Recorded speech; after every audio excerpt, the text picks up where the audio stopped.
In the United States, there are over 13.2 million jobs in sales, and out of this number, 80% of sales are made by 20% of salespeople. To illustrate what this looks like numerically, only 2.6 million out of the 13.2 million people in sales positions are responsible for 80% of the sales. Considering that 13% of all jobs in the US, roughly 1 in 8, are full-time sales positions, it's hard to believe that the majority of people in sales hardly sell. So, I figured I might as well share some strategies that I use personally that have helped me improve my sales that I think will provide an immediate impact on your ability to sell more immediately.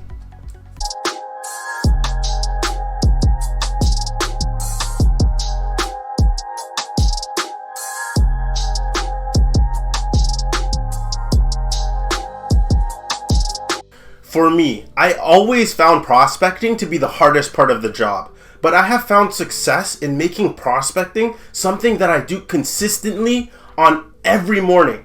This has helped me overcome not wanting to prospect because I made it a part of my process, and it has also resulted in boosting my sales. I also made a ton of mistakes, spending time with potential clients who were interested in signing up for a mortgage but were not qualified. Now, I don't start the sales process if I haven't personally qualified the potential customer. So, learn from my mistake and don't waste your precious time on customers you know won't be qualified. I also used to hate following up because it felt like I was bothering the customer and being annoying. But I realized that following up actually led me to having more sales. For example, I realized that for me, a lot of my customers actually require more than just 1 or 2 calls before the sale is complete. So what has worked for me is just understanding that I cannot expect to sell on the first call. And so my default is that in order to close, I will likely have to make multiple calls. I also would spend my time, sending a lot of emails, and that wasn't the greatest use of my time. The problem with sending a lot of emails is that it meant that I spent less time actually making calls and speaking to new potential customers. So, if you're spending time on something that is not going to help your sales, spend less time doing it and focus on the things that will get you more sales. When I first started in sales, I would call customers all the time because I was all about volume. However, when it came to mortgages, I had to completely change my selling strategy. Now, before I speak with anyone over the phone regarding a mortgage, I have abundant expert information that I articulate to potential customers, which shows them the value that I bring to them as a professional. This has led me to closing way more deals and helping more people buy homes. So, make sure that you have enough information prior to making a call or talking to a potential customer. An important point to mention here is that if you do not know something and you're put on the spot by a customer, never make things up. Just tell the potential customer that you need to do more research. And then, when you have the answer, make sure you don't forget to get back to them. This is very important. Always do the things that you say you're going to do and always follow through on your words. When I first started in sales, I only cared about my own needs. I cared about how much commission I would make and all the cool things I could buy after each sale. The problem with this for me was that I would only make 1 sale a month, and I didn't get into the industry to not produce. So I had to rethink my strategy. I then started to hone into what clients needed more than what I needed for myself. And I can honestly say that my sales skyrocketed and increased big time. I think it's because I started to listen to what customers' concerns were, and I offered solutions that added value. So seek to understand the customer needs. I think that'll help your sales overall. I experienced a lot of customers who have said no before they said yes. But when I first started out in sales and I heard no, I would not follow up. Now, when I hear no, it doesn't discourage me because almost all my clients have said no before they said yes, unless they became a client through a referral. So expect to hear no from a customer and be prepared to follow up because if you don't, you will lose the sale to someone else who is willing to follow up. I had a very difficult time changing my sales strategy, even when I would try different strategies and experience success. So learn from me, and when you find something that works, do more of it. Keep doing it. Don't go back to what didn't used to work for you. Stick to what is working for you. One thing I noticed about sales is that Usually when a customer contacts me, it's because they've already done their research and have come up with their own personal shortlist of agents to contact. Therefore, I always assume that a customer is ready to do business because I always assume that they've already done their research. And I think what really helps me connect with these particular clients is that I reassure them that I can get the job done by using reassuring words. For example, I tend to use a lot of words and lingos like definitely, certainly, absolutely. And I'm just very charismatic and positive. And they feel that through the phone. And that's where I come in and I close the sale. So I speak very confidently and reassuring of not only myself, but my capabilities. And, it gets the job done. So I think always have that understanding when you're dealing with your customers that they've done their homework, they've done their research. Here are some of my practices that I use, and it's provided my customers and clients with what they describe as excellent customer service. I always make sure I listen to their needs. I'm never pushy, and I always provide relevant information. And I always respond in a timely manner. I've been told this, so I think I'm going to include it. I've been told by customers that when they work with me, it feels like we are a team. I asked different customers why there seems to be this general consensus, and they said it's because I tend to use a lot of collaborative words, like us, we, and our.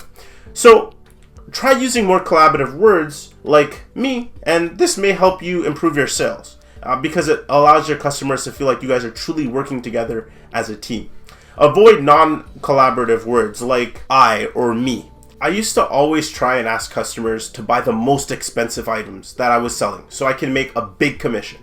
However, as I started to sell more frequently, I've noticed that when I tell people who want to get into the market that they may want to start small and get a feel for home ownership before they upgrade, those same clients end up spending roughly around the same as clients that I suggested to spend more.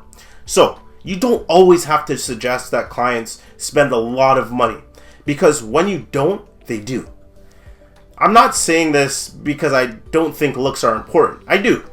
But if you have a genuine curiosity in what you are selling and stay up to date in your industry and develop an agile mind, then I think you have a better chance of having success in sales. From my own experience, I can say that having an optimistic sales outlook leads to better sales success compared to being pessimistic. Look, in sales, sometimes the times are good and sometimes the times are slow.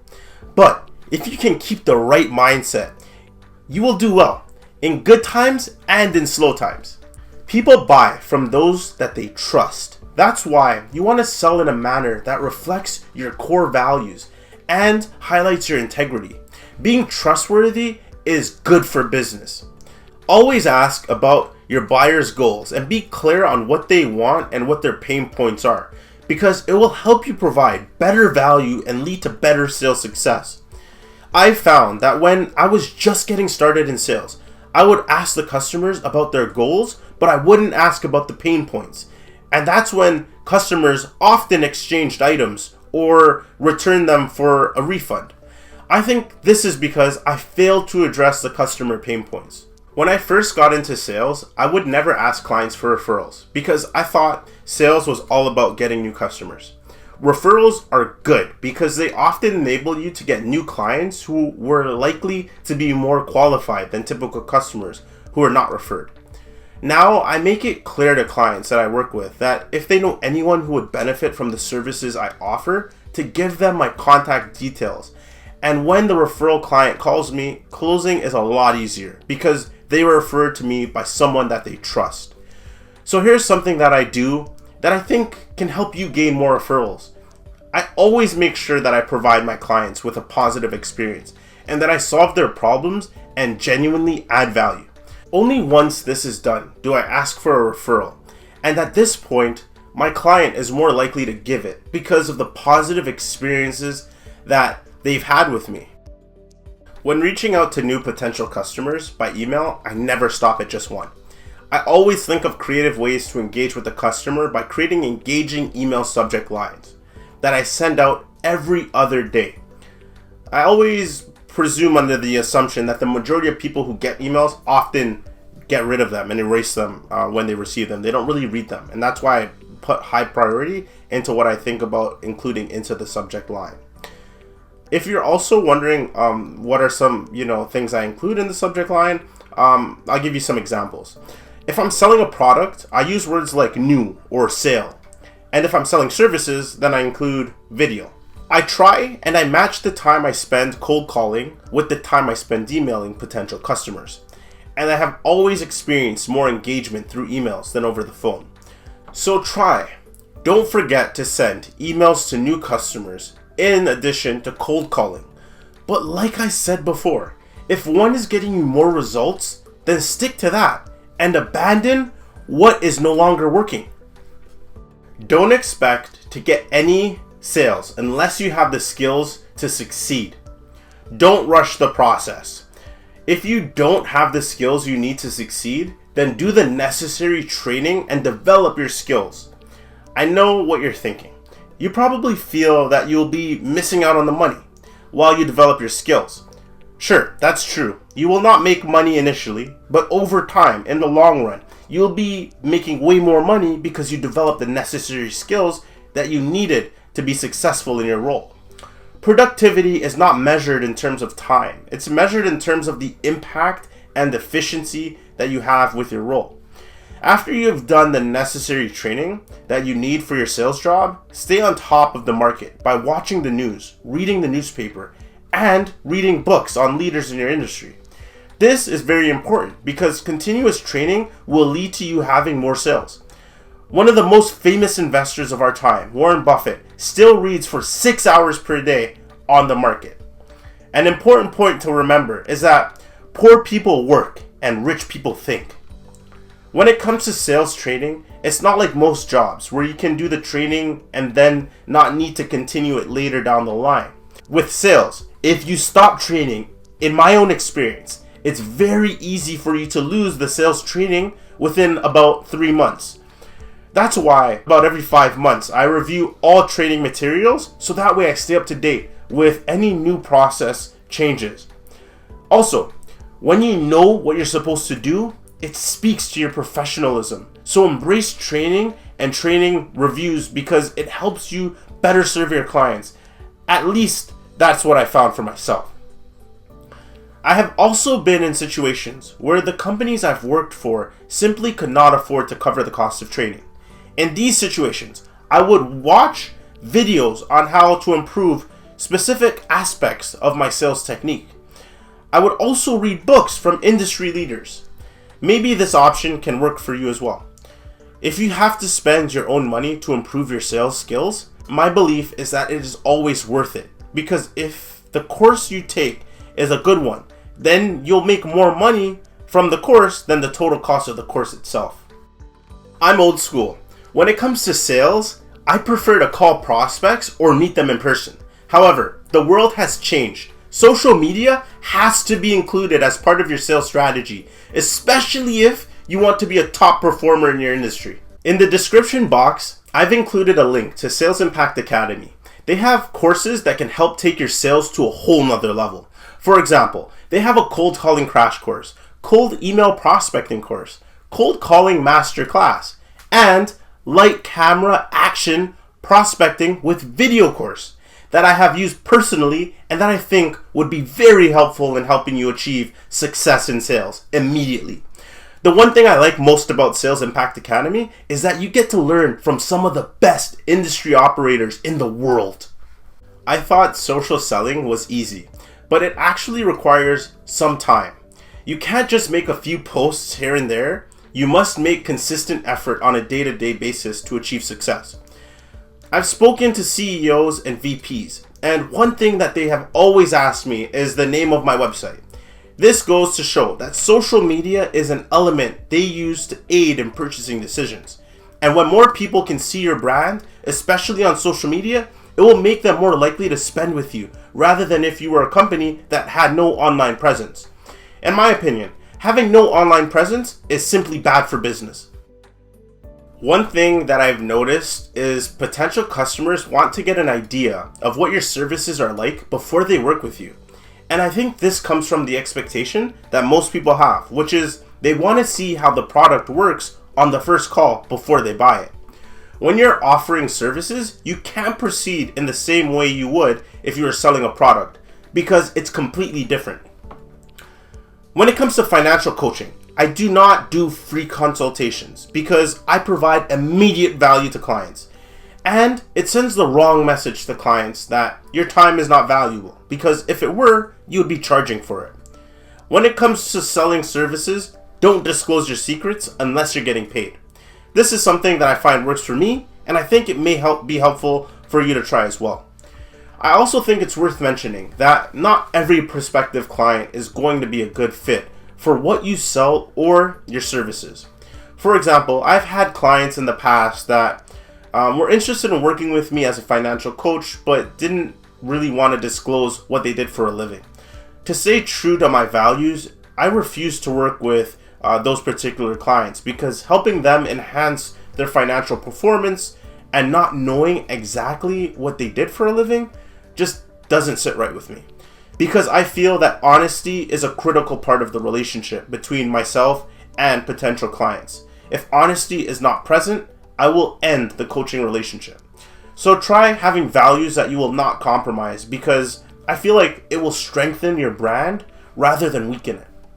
The biggest challenges I face in sales would definitely be establishing a sense of urgency. This is something I've always hated because it made me feel like I was being sleazy. But you can establish urgency without doing it like how furniture salespeople sell, which is like that typical example when they say they just had a customer walk in but had to go back to the bank to get the money for the couch. So if you don't buy the couch now, it will be gone before the end of the day.